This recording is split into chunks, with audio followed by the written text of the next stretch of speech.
Olá, ultrassônicos! Então, vamos conversar a respeito desse tema que é bastante interessante. Algumas pessoas podem não concordar em dar aquela olhadinha além do que o médico pediu no exame. E quando eu me refiro a olhadinha, é quando o paciente está fazendo um exame e o paciente te pede para ver uma outra coisa que não estava no script, né? Não estava pedido pelo médico na requisição do exame. Então vamos pegar esse tópico tão simples, e aí eu gostaria que vocês ficassem comigo até o final. E de repente, se você é alguém que não costuma acatar esse pedido de estender o exame, o pedido do paciente, se você acompanhar minha linha de raciocínio, talvez na próxima vez você fique pelo menos pensando duas vezes antes de negar. Mas é o seguinte, a gente está em busca de ser referência de mercado.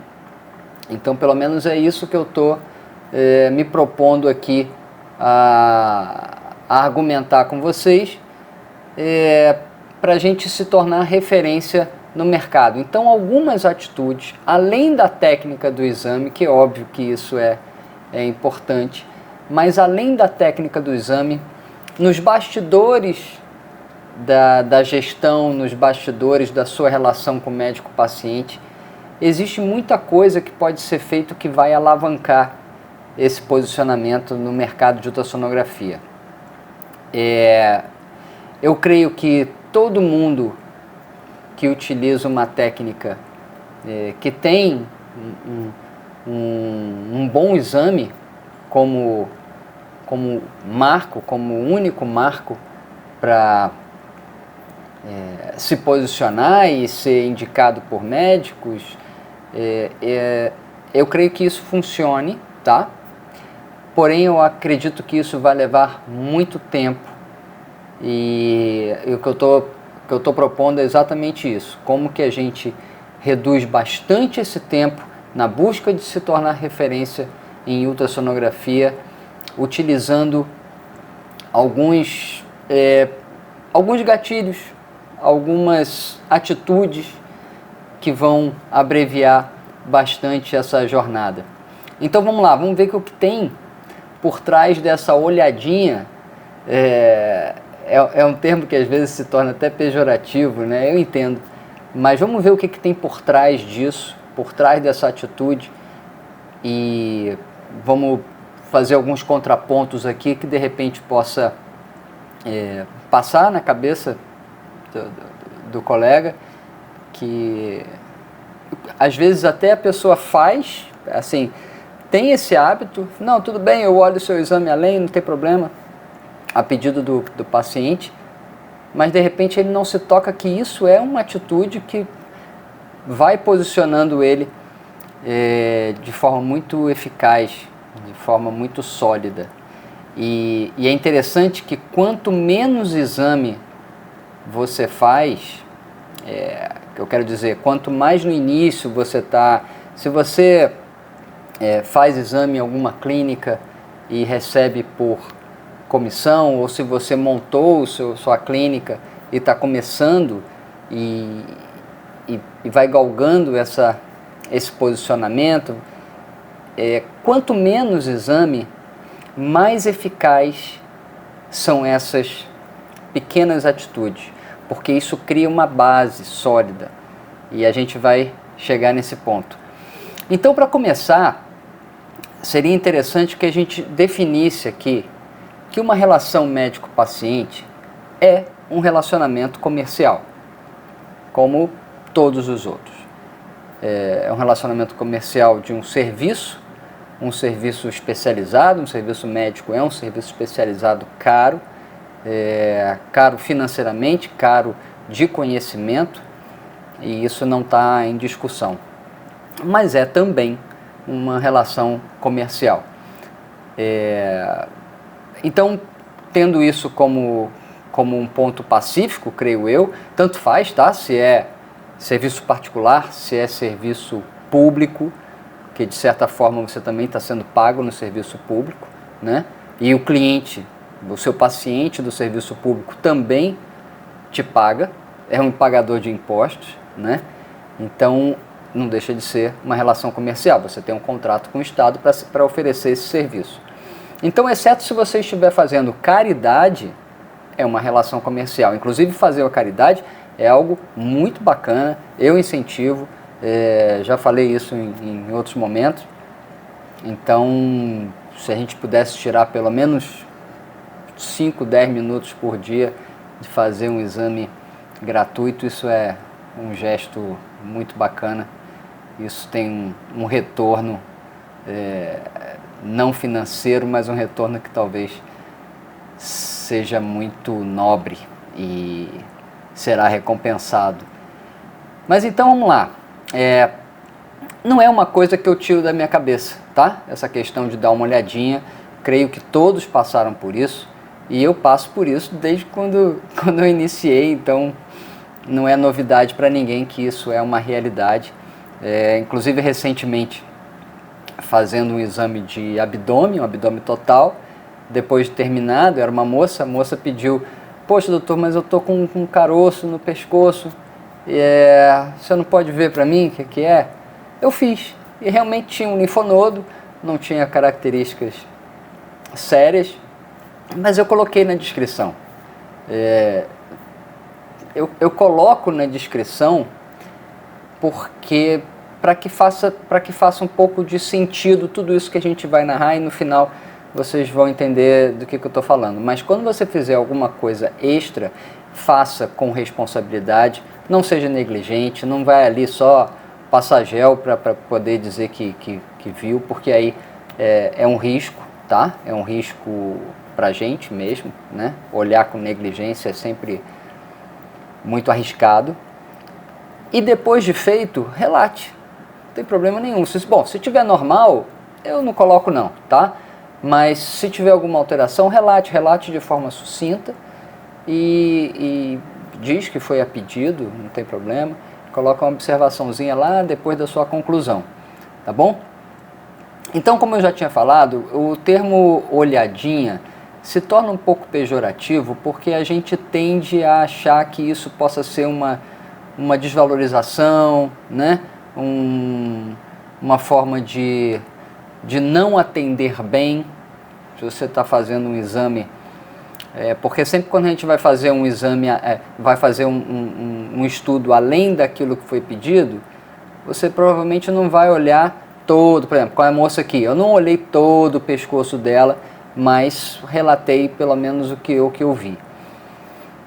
Não vejo mal nisso, mas isso pode gerar essa questão de, poxa, gastei meu tempo, gastei meu conhecimento fazendo um exame além daquilo e não fui remunerado por isso.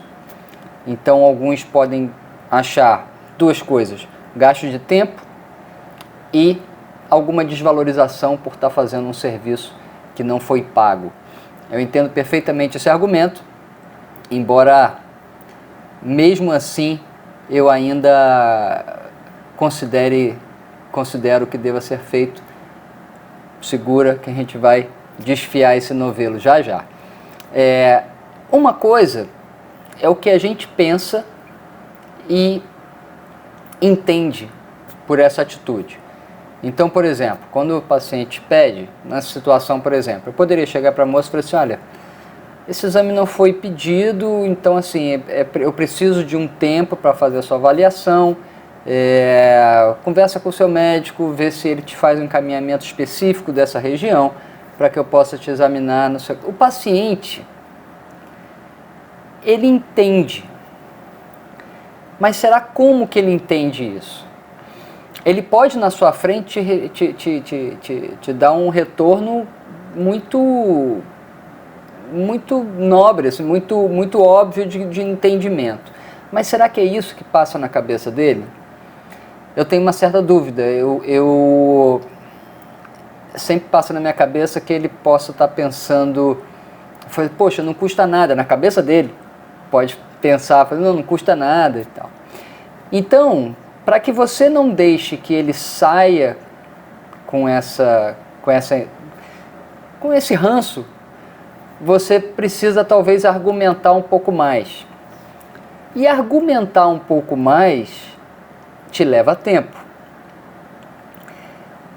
E mesmo que você argumente, mesmo que você leve pouco tempo, eu tenho para mim que isso, quando a gente se posiciona no lugar do paciente, isso possa gerar algum tipo de arranhãozinho ali nesse relacionamento do paciente com a gente. Então, se você vai argumentar de que não pode avaliar, e eu já fiz isso, tá? Nada que eu estou falando aqui é de orelhada, é de ouvir falar, não, eu já fiz isso, já neguei, já expliquei, e tem muitos outros assuntos que a gente fala assim, olha, não dá por causa disso, por causa disso. O tempo de argumentação, e vocês podem ter certeza que vocês passam às vezes meia hora explicando, argumentando, e a pessoa vai balançar a cabeça, não concordando, isso acontece. Então o tempo de argumentação é um tempo que poderia estar sendo utilizado para atender o pedido. Então às vezes esse tempo ele pode ser aproveitado da mesma forma, acatando o pedido, e depois você pode até colocar no laudo, sugiro complementação, porque apareceu isso, apareceu aquilo. Então, utilizem esse tempo a seu favor. Aí surgiu um comentário a respeito desse tema, assim, se eu faço isso, se eu atendo esses pedidos com frequência, será que isso não vai gerar ainda mais recorrência? Será que as pessoas não vão falar assim, ele faz sim, faz outro, ele faz o exame se você pedir, ele faz de graça. Será que isso vai aumentar? Isso eu não vejo, na prática eu não vejo. Depois de tanto tempo que eu mudei de ideia e resolvi acatar os pedidos dessa forma, eu não percebi nenhum aumento significativo dessa prática. Então, por quê? Porque o paciente, quando vai fazer exame com você, se ele faz um exame hoje, ele vai repetir, sei lá, meses depois, ou um ano depois, se for exame de rotina. Então, não dá tempo. E assim, isso não é uma coisa que as pessoas usam como alarde. Eu não creio que as pessoas façam isso vão falar para alguém e falar, não, vai lá, e aí você pede um exame, mas pede para ele fazer outros 3. Não, isso na prática não acontece. Então, não creio que essa afirmação na prática seja verdadeira, tá? De que ter esse hábito vai gerar mais pedidos de olhadinhas extras. Sinceramente, eu não vejo isso na prática. Então, assim, eu sou a favor, e eu vou tentar te mostrar. Lembra quando eu falei, será que o paciente fica pensando depois que sai dali, que a gente poderia ter feito sim, e que, poxa, isso não custava nada ter feito, sei lá, qualquer coisa desse tipo. E o que acontece lá dentro da cabeça do nosso paciente, do nosso cliente, quando você acata esse pedido? Eu não faço isso para ser bonzinho, para ser gentil. Eu faço isso porque primeiro eu criei um hábito de atender, criei uma forma de documentar, até para me proteger também, com relação a questões jurídicas, né? Eu acho que a gente tem que pensar nisso também. Então, embora pareça que é uma atitude de ser bonzinho, uma atitude só de ser gentil, eu não vejo só por esse lado. Porque lembra que a gente falou que é uma relação comercial? E toda relação comercial, ela busca fidelizar o seu cliente, busca fisgar o seu cliente, porque você quer que ele tenha recorrência de voltar na sua clínica, de fazer exame com você. Então, a gente tem que se preocupar com isso. E isso é marketing. É um marketing. A gente tem que fazer o marketing, lógico que dentro de uma integridade, dentro da nossa ética específica em medicina. Então, a gente não pode, por exemplo, botar anúncios com frases que a gente costuma ver no varejo, por exemplo. A gente não deve fazer isso, mas a gente pode fazer um marketing de relacionamento. A gente pode fazer um marketing em busca de valorizar a nossa marca. E o que é a nossa marca? Nós mesmos, o nosso serviço. A marca do médico é ele próprio. Então, assim, quando a gente valoriza a nossa marca, a gente tende a fisgar o cliente, o paciente. E o nosso paciente é um ser humano como outro qualquer. E seres humanos, eles são sensíveis a alguns estímulos subconscientes. Quando a gente se relaciona com as pessoas, um relacionamento qualquer, a gente sempre toca alguns pontos subconscientes no nosso discurso, nas nossas atitudes. E a gente também pode fazer a mesma coisa para atingir gatilhos específicos de criar um estímulo ao nosso favor. Isso é marketing.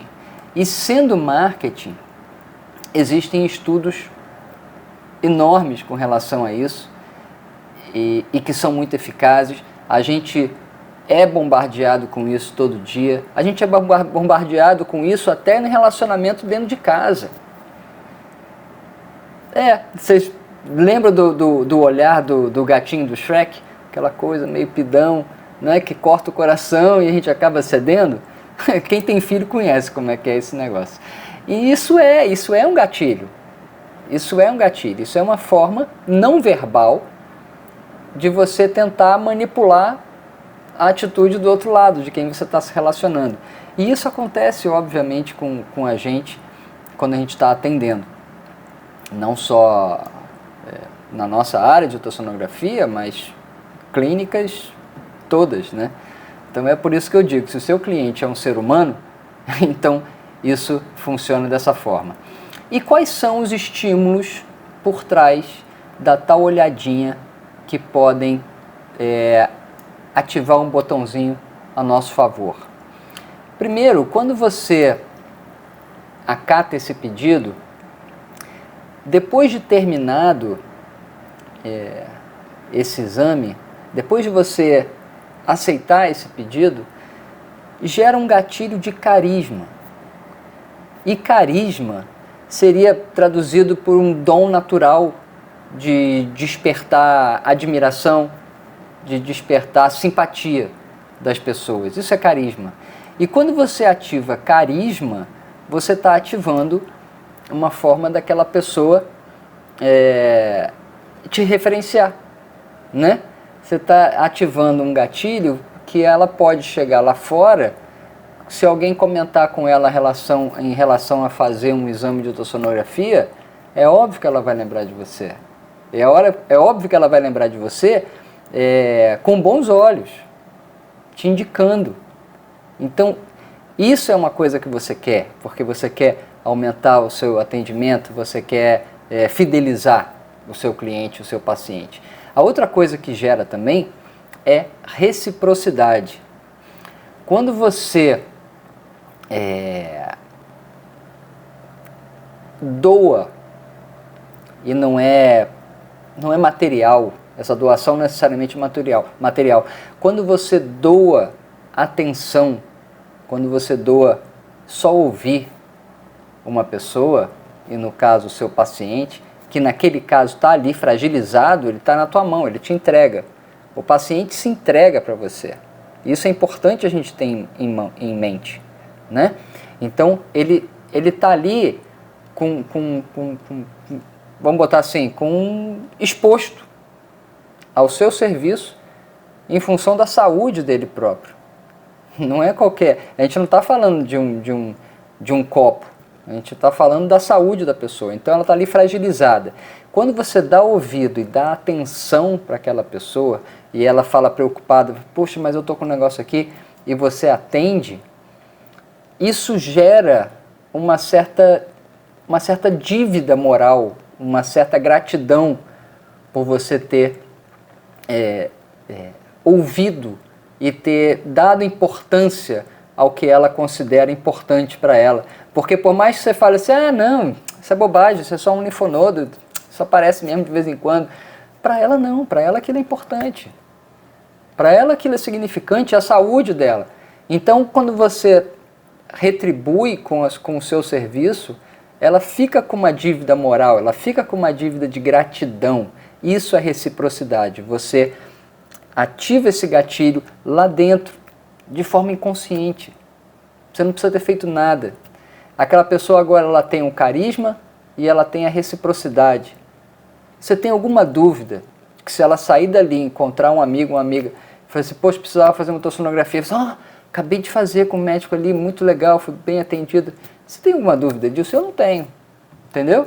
Então, é isso que eu falo com relação a esses bastidores ali do nosso atendimento, e esse gesto é muito simples, é um tempo que você pode gastar, e como eu já provei, às vezes a argumentação você gasta o mesmo tempo que está fazendo o exame, é um tempo quase que, é um marketing grátis, tá entendendo? Então, continuando com relação aos gatilhos, a gente está falando do paciente, certo? Do nosso cliente ali naquele momento. Porém, você já parou a pensar que se por acaso você vai fazer esse exame, por exemplo, esse que eu estou tirando como exemplo, estou fazendo o exame da barriga, o médico pediu um exame da barriga, mas você já pensou se por acaso eu faço realmente aquele exame e encontro alguma coisa significativa? E como eu disse para vocês, a gente precisa relatar, pelo menos com observação. Você já pensou quando isso chegar lá no clínico, qual seria a reação dele diante de um diagnóstico ou diante de um alerta que ele não abordou inicialmente, sei lá por quê, talvez porque o paciente não falou aqui na primeira consulta, mas você percebe que isso também vai ativar um gatilho lá no nosso colega? E esse gatilho, ele chega no colega porque também o médico solicitante também é um cliente seu, um cliente nosso que faz ultrassonografia, ele também te indica. Então ele também é um cliente que precisa ser fisgado da mesma maneira. Então, isso gera um gatilho de credibilidade e de cumplicidade. Vou explicar. Quando você entrega, quando o paciente entrega esse exame para o colega e ele vê aquele diagnóstico que não era o que estava a princípio pedido, ele começa a olhar o seu nome, você não tenha dúvida que ele vai ver o nome de quem fez. Ele começa a olhar seu nome com uma certa, um senso de parceria. Fala assim, poxa, o colega foi legal, porque ele me deu a oportunidade de tratar essa pessoa, ou pelo menos indicar um outro colega que possa conduzir esse caso não seja da intenção dele manter aquele tratamento ali. Então, ele gera uma certa cumplicidade contigo, ele vai ter uma certa credibilidade de te enviar, sabendo que se por acaso aparecer alguma outra coisa, ele vai ter esse feedback, ele vai ter esse relato seu. Então, é também impactado o nosso cliente lá do consultório, lá que solicita o exame. E esse é um potencializador de exames para a gente, porque ele vai gerar mais. Ele sabe que vai poder contar contigo caso ele precise caso apareça alguma coisa que não tenha passado a princípio pela cabeça dele na hora de pedir o exame. Além da reciprocidade, né? Então, assim, diante dele ter recebido isso, fica também uma certa dívidazinha, porque ele sabe que você não tinha obrigação de fazer um exame que ele não tinha pedido. Ele sabe que você não foi remunerado por aquele serviço. E tem mais. Ele pode, inclusive, solicitar um exame mais completo. Ele poderia solicitar um exame mais completo do pescoço, por exemplo. Falei assim, olha, não, o doutor viu isso daqui, mas ele olhou só porque eu pedi. Então faz o seguinte, eu vou te fazer um pedido para você ir lá para a gente fazer um exame completo. Ou algum outro exame, uma tomografia, sei lá, eu tô chutando aqui um exemplo que aconteceu comigo. Então eu tô viajando aqui na relação ao que poderia surgir de pedido além, só com esse gesto. Certamente vocês me entendem. E será que isso poderia criar um certo... será que o colega poderia abusar dessa minha boa vontade, vamos falar assim, e começar a pedir exame de forma negligente? Por exemplo, vou fazer um abdômen superior, mas pede para ele olhar sua bexiga também. Olha, não acredito. Pode ser que aconteça, tá? Não vou botar a mão no fogo, não. Pode ser que aconteça. Mas da mesma forma como na prática isso quando acontece com o paciente, de falar para outro paciente, não, vai lá que ele faz. Como isso na prática para o paciente não é significativo, a mesma coisa acontece com o colega. Não é significativo esse tipo de pedido. Não, vou pedir só mas vou falar com o paciente para ele pedir para estender um pouco. Se acontece muito pouco e não tem relevância prática, tá? A gente não vai gastar um tempo significativo por conta disso, a gente não vai ser mal remunerado por causa disso, ou vai ser abusado no sentido de... Eu não me sinto assim. Então não vejo impacto prático nenhum negativo com relação a você estender o exame, acatando essa solicitação da famosa olhadinha, além do que foi pedido pelo colega. E se você chegou até aqui, é possível que quando isso acontecer uma próxima vez, você vai pelo menos lembrar do que eu conversei com você e se considerar que fez sentido para mim, eu estou transmitindo isso porque muito provavelmente fará sentido para você também, e isso vai, em pouco tempo, esses detalhezinhos de relação médico-paciente, de relação médico-médico, eles vão te colocando num nível de mercado mais bem posicionado, você pode ter certeza. O medo é você não ter tempo mais de atender tanta gente que vai te procurar. Tá bom? Grande abraço, até a próxima.